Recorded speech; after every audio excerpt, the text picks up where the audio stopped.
জুলাইখা বলে, ইউসুফ আমি তোমার সাথে প্রেম করতে চাই। ইউসুফ বলে, আমি কার সঙ্গে প্রেম করতে চাই? বলেন, আল্লাহর সঙ্গে প্রেম করতে চাই। প্রেমের কথা বললেই কি হয়? জোর করেই কি প্রেম পাওয়া যায়? বলেন, প্রেম তো চলের জমিন নয়, জবরদখল করে হয়। প্রেমের দখল নিতে হলে প্রেমেই নিতে হয়, ঠিক কিনা? জুলাইখা ডেকে বলে, ইউসুফ আমি তোমার সঙ্গে প্রেম করতে চাই। ইউসুফ বলে, অত সহজ নয়। আমি ঈমান এনেছি আল্লাহর প্রতি, আমার ঈমানটা দুনিয়ার কেউ নিতে পারবে না। আমি জীবন দিব, শহীদ হব, রক্ত যতদিন থাকবে আমি ইউসুফের শরীর থেকে এক বিন্দু পর্যন্ত ঈমানের রাস্তা থেকে আমি ইউসুফ সরে যাব না। চিৎকার দিয়ে বলেন না সুবহানাল্লাহ। আমার ভাইরা, জুলাইখা যখন ইউসুফকে কোনো প্রকার রাজি করাতে পারে না, জুলাইখা এবার তার দাসী, নাম তার কালিমামা। জুলাইখা ডাক দিল, রে কালিমামা এদিকে আসো। কোন প্রকার ইউসুফরে রাজি করাতে পারলাম না আমার প্রেমের প্রস্তাব দিয়ে। ইউসুফরে তো অনেক ভালো লাগে আমার, কিন্তু ইউসুফরে তো কোনো প্রকার রাজি করাতে পারলাম না। রে কালিমামা, আজকে রাত 12টার সময় ইউসুফের কক্ষে যাবে। রাত 12টার সময় ইউসুফরে নিয়ে আমার গোপন কক্ষে নিয়ে আসবে। এখানে কেউ থাকবে না, থাকবো আমি আর আমার ইউসুফ। আমার ভাইরা, ঘড়ির কাঁটায় যখন রাত 12টা বেজে যায়, কালিমামা চলে যায় ইউসুফের কক্ষে। ডাক দিয়ে বলে, ইউসুফ জুলাইখা আপনারে ডেকে পাঠিয়েছে, আপনারা নিয়ে যেতে বলেছে জুলাইখার কক্ষে। ইউসুফ বলে, এত রাত্রিতে আমি কোনো মহিলার কক্ষে যাব না, এত রাত্রিতে কারোর কক্ষে যাওয়া ঠিক নয়। অতএব আগামীকাল সকালবেলা আমি জুলাইখার সঙ্গে দেখা করব। কালিমামা বলে, ইউসুফ তুমি যদি এখন না যাও আমি কালিমামার চাকরি থাকবে না। ওরে ইউসুফ এখনই চলো, তা না হলে কিন্তু আমার চাকরি থাকবে না। ইউসুফ কালিমামার চাকরিটা বাঁচানোর কারণে রওনা হলো ইউসুফের সেই গোপন কক্ষের দিকে। আর মালিককে ডেকে বলে, ওগো আরশে আজিমের মালিক, ওগো লাউহে মাহফুজের মালিক, ওগো সিদরাতুল মুনতাহার মালিক, আমি ইউসুফ আমার জীবনে কোনোদিন আমি অপরাধ করি নাই, না জানি আজকে আমি ইউসুফ ঈমান হারা হয়ে যাই কিনা। বলেন আল্লাহু আকবার। ইউসুফ ডাক দিয়ে বলে, আল্লাহ জীবনে তো কোনো অপরাধ করি নাই, আজকে যেন আমার ঈমানটা আল্লাহ হারাই না। আমি তোমার প্রতি ভরসা রেখে রওনা হলাম। জীবনে যতদিন বেঁচে থাকবো আল্লাহ কোনোদিন অপরাধ করব না, কিন্তু আল্লাহ আজকের এই কঠিন মুহূর্তে আমার ঈমানটা যেন আমি ধরে রাখতে পারি। ওই জুলাইখার কাছে যেন আমি আমার ঈমানটা বিক্রি করে না দেই। সুবহানাল্লাহ বলে। হযরতে ইউসুফ আলাইহিস সালাম কালিমামার সাথে রওনা হলো ইউসুফ জুলাইখার গোপন কক্ষে। ওই গোপন কক্ষে যেতে গেলে একটা নয়, দুইটা নয়, সাতটি দরজা ভেদ করে জুলাইখার গোপন কক্ষে যেতে হবে। কালিমামা ইউসুফরে নিয়ে প্রথম দরজার ভিতরে গেলেন। বিশাল বড় একটা তালা ইউসুফরে ভিতরে দিয়ে প্রথম দরজায় লাগিয়ে দিলেন। দ্বিতীয় দরজার ভিতরে চলে গেলেন, বিশাল বড় একটা তালা দ্বিতীয় দরজায় লাগিয়ে দিল। এইভাবে করে একটা, দুইটা, তিনটা, চারটা করে সাতটি দরজায় বিশাল বিশাল বড় তালা লাগিয়ে দিয়ে জুলাইখার গোপন কক্ষে আল্লাহর পয়গম্বর ইউসুফ আলাইহিস সালাম রে দিয়ে কালিমামা অন্য দরজা দিয়ে বাহিরে চলে গেল। এখন বলেন ওই ঘরের ভিতরে আছে কয়জন? বলেন কয়জন আছে? দুইজন আছে। কে? হযরতে ইউসুফ আলাইহিস সালাম আর জুলাইখা, আজিজে মিসরের স্ত্রী জুলাইখা। ওই কক্ষে কেউ নাই, শুধু আছে ইউসুফ আর জুলাইখা। জুলাইখা ডেকে বলে, ইউসুফ এই কক্ষে কেউ নাই, কেউ দেখবে না। রে ইউসুফ আমি তোমারে ভালোবাসি, আমি তোমার সঙ্গে প্রেম করতে চাই।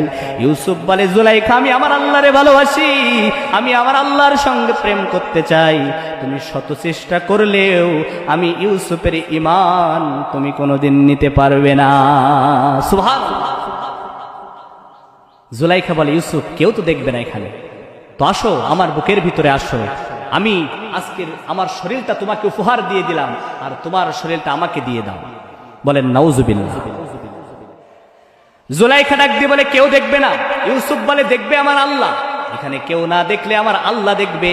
অতএব কোনো প্রকার তুমি আমাকে ঠকাতে পারবে না, তুমি আমার প্রেম হাসিল করতে পারবে না। ইউসুফ আলাইহিস সালাম আল্লাহরে ডাক দিয়ে বলে, আল্লাহ এই কঠিন মুহূর্তে তোমার পক্ষ থেকে আমাকে সাহায্য পাঠাও। তখন আমার আল্লাহ রব্বুল আলামিন তার কুদরতি জবান দিয়ে জিব্রাইলকে ডাক দিয়ে বলে, জিব্রাইল তুমি প্রস্তুতি গ্রহণ করো, আমার ইউসুফের কঠিন মুহূর্তে আমার পক্ষ থেকে ইউসুফের জন্য তুমি সাহায্য নিয়ে যাবে। বলেন সুবহানাল্লাহ। জুলাইখা এবার বলে, ইউসুফ আসো। ইউসুফ আলাইহিস সালাম চোখটা নিচু করে রাখে, মাথাটা নিচু করে চোখটা নিচের দিকে করে রাখে, জুলাইখার দিকে তাকায় না। জুলাইখা এবার শরীর থেকে জামা কাপড় খুলতে শুরু করে, জামা খুলতে শুরু করে, পর্নের বস্ত্রটা খুলতে শুরু করে, নিজের ইউসুফের কাছে উপস্থাপন করতে যায়। সুন্দরভাবে মুখে আতর সুরমা লাগিয়ে সুন্দর করে সাজুগুজু করে ইউসুফ আলাইহিস সালামের কাছে জুলাইখা এবার নিজের উপস্থাপন করে। আমার আল্লাহ ডাক দেয়, জিবরাইল, রে জিবরাইল, আর দেরি করো না, এই মুহূর্তে আমার ইউসুফের কাছে চলে যাও। ইউসুফের কানে কানে গিয়ে বলো, রে ইউসুফ, তুমি শুধু আল্লাহু আকবার বলো, তোমার শাহাদাত আঙ্গুলটা দরজার তালার উপরে রাখো। তোমার হাত রাখার দায়িত্ব, ওই দরজার তালা, 7টি তালা খোলার দায়িত্ব একজনের, তিনি কে? আমার আল্লাহ রব্বুল আলামিন জিব্রাইলকে পাঠিয়ে দিলেন। জিবরিল আমিন চলে আসে। জিবরিল আমিন ডাক দিয়ে বলে, রে ইউসুফ, আল্লাহু আকবার বলে দরজার দিকে দৌড় দেন। ইউসুফ আলাইহিস সালাম আল্লাহু আকবার বলে দরজার দিকে দৌড়ায়। পিছন দিক থেকে জুলাইখা ইউসুফরে তাড়ায়। দরজার সামনে গিয়ে শাহাদাত আঙ্গুলটা রেখে আল্লাহু আকবার বলে। প্রথম দরজা খুলে যায়, চিৎকার দিয়ে বলেন আল্লাহু আকবার। দ্বিতীয় দরজা খুলে যায়, তৃতীয় দরজা খুলে যায়, এইভাবে 6টি দরজা খুলে যায়, কিন্তু আর একটা দরজা খোলে না। ইউসুফের ঈমান পরীক্ষা করার জন্য। কথা বলেন ঠিক না বেঠিক? এজন্য কবি বলে, মূসার মতো ঈমান হলে রাস্তা হবে সাগর জলে, ইউসুফের মতো ঈমান হলে একে একে দরজা খোলে। ইব্রাহিমের মতো ঈমান যদি থাকে আজও বিদ্যমান, অগ্নিকুণ্ডে দেখতে পাবে খুবসুরতে ফুলবাগান। বলেন আল্লাহু আকবার। ইউসুফের মতো যদি ঈমান হয়, একে একে দরজাটা খুলে যাবে। মূসার মতো যদি ঈমান হয়, সাগরের উপর দিয়ে রাস্তা হয়ে যাবে। আর যদি ইব্রাহিমের মতো ঈমান হয়, আপনার আগুনের ভিতরে ফেললে ওই আগুনটা সুশীতল করে দেওয়াতে পারে একজন, তিনি কে? শেষ নাম্বার দরজাটা, 7 নম্বর দরজাটা আর খোলে না। ইউসুফকে ধরার জন্য জুলাইখা পিছন দিকে দৌড়ায়। জুলাইখা এসে ইউসুফ আলাইহিস সালামের জামাটা ধরে। জুলাইখা এসে ইউসুফ আলাইহিস সালামের জামাটা ধরে। ধরার পরে পয়গম্বর ইউসুফ আলাইহিস সালাম তার শাহাদাত আঙ্গুলটা রাখলেন। রাখার পরই সর্বশেষ নম্বর দরজাটা খুলে গেল। পিছন দিক থেকে ইউসুফ আলাইহিস সালামের জামাটা উছড়ে গেল। এন্ডামেন্ট টাইম ওই সময় লক্ষ্য করে দেখে দরজার পাশেই দাঁড়িয়ে আছে জুলাইখার স্বামী, তৎকালীন সময়ের খাদ্যমন্ত্রী, নাম তার আজিজ মিসর, দাঁড়িয়ে আছে। বলেন আল্লাহু আকবার। আজিজ মিসর ডাক দিয়ে বলে, আরে জুলাইখা, তুমি হাঁপাও কেন? আরে ইউসুফ, তুমি হাঁপাও কেন? জুলাইখা তখন ডেকে বলে, প্রাণের স্বামী গো, সারা বছর দুধ কলা দিয়ে একটা গোলাম পুষেছি, দুধ কলা খাওয়ায় শেষ পর্যন্ত আমরা সাপ পুষেছি। কি পুষেছি? সাপ পুষেছি। দেখো আমার শরীরের জামা ইউসুফ খুলেছে। চিৎকার দিয়ে বলেন নাউজুবিল্লাহ। ইউসুফ আমার চরিত্রটা নষ্ট করতে চেয়েছে। আমার আল্লাহ ডাক দেয়, জিবরাইল, আর কোনো না দেরি, এখনই প্রস্তুত হয়ে যাও, তাড়াতাড়ি জুলাইখা আমার ইউসুফরে ফাঁসিয়ে দিবে, কিন্তু সত্যটা আমি আল্লাহ তাআলা প্রকাশ করে দিব। সুবহানাল্লাহ বলে। আমার ভাইয়ের, আমার বন্ধুরা, আজিজে মিসর ডাক দিয়ে বলে, জুলাইখা, আজকে এই যে অপরাধটা হয়েছে, কে অপরাধী, কে দোষী, এটা প্রমাণ পাবো কিভাবে?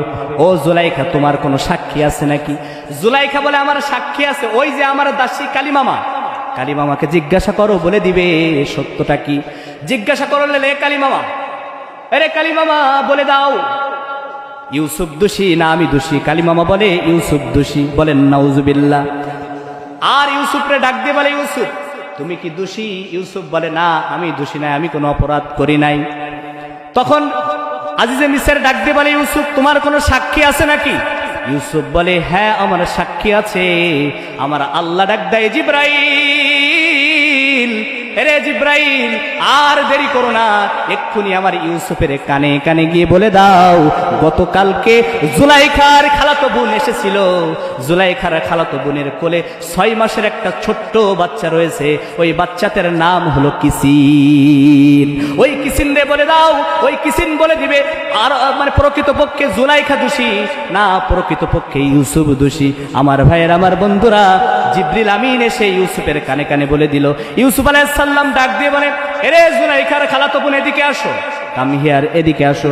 ডাক দিয়ে ওই ছোট্ট 6 মাসের বাচ্চাকে ডাক দিয়ে বলে, ওরে ছোট্ট বাচ্চা, আল্লাহর হুকুমে তুমি সত্যটা বলে দাও। ছোট্ট বাচ্চাটি বলে, ইউসুফ আলাইহিস সালামের জামার সামনের দিক থেকে যদি ছেঁড়া থাকে তাহলে প্রকৃতপক্ষে ইউসুফ দোষী, ইউসুফের জামার পিছন দিক থেকে যদি ছেঁড়া থাকে তাহলে জুলাইখা দোষী। এখন আপনারা বলেন, ইউসুফের জামার সামনের দিক থেকে ছেঁড়া না পিছন দিক থেকে ছেঁড়া? দোষ কার? জুলাইখা। ছোট্ট বাচ্চা তখন ডাক দিয়ে মানে, আজিজে মিসর, ইউসুফের জামার সামনের দিক থেকে যদি ছেঁড়া থাকে তাহলে ইউসুফ দোষী, পিছন দিক থেকে ছেঁড়া থাকলে জুলাইখা দোষী। ও আমার ভাইয়েরা, এই সাক্ষী যখন আজিজে মিসরকে দিয়ে দিল, ওই ছোট্ট বাচ্চা কিসিন, প্রমাণ হয়ে গেল ইউসুফ নির্দোষী আর জুলাইখা দোষী। আমার ভাইয়েরা, মিশরের সমস্ত জায়গায় ঘোষণা হয়ে গেল যে জুলাইখা ইউসুফ আলাইহিস সালামকে প্রস্তাব দিয়েছিল, প্রেমের প্রস্তাব। কি দেখে ইউসুফরে ভালোবাসলো। জুলাইখা এবার সমস্ত নারীদেরকে একত্রিত করে বলতে লাগলো, আমি ইউসুফরে কোন কারণে ভালোবাসি, তোমাদের হাতের ভিতরে একটা ফল দিব, ডান হাতের ছুরি দিব, এই ডান হাতের ছুরি নিয়ে বাম হাতের ফলটা কাটতে হবে। ইউসুফের চেহারার দিকে তাকায়, ইউসুফের চেহারার দিকে তাকায় তৎকালীন সময়ের মিশরের নারীরা ডান হাতের ছুরি নিয়ে বাম হাতের ফলটা কাটতেছিল। ফল কাটতে কাটতে এক পর্যায়ে তারা ফল কাটা নয়, ফল কাটতে কাটতে এক পর্যায়ে তারা তাদের নিজের হাত পর্যন্ত কেটে ফেলেছিল। বলেন সুবহানাল্লাহ।